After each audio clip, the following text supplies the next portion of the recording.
Pila man ang placement fee nga kolektahon sa mga recruitment agency para sa mga mo-apply og trabaho ngadto sa abroad.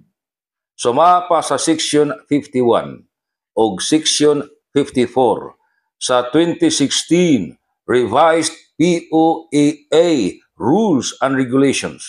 Dili molapas usa ka buwan nga sweldohan sa OFW ang kolektahon nga placement fee. Pananglitan ang OFW nagsweldo dito sa abroad og 30,000 pesos matag buwan, dili molapas og 30,000 ang placement fee nga kolektahon sa recruitment agency.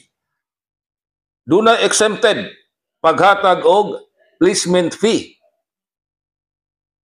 para sa mga domestic workers. Kadtong mo apply og domestic worker ngadto sa abroad, walay placement fee nga i-charge ang recruitment agency. Kung ang mao nga lagda sa pagpangayo og placement fee supakon sa recruitment agency, ma-charge sila og illegal recruitment.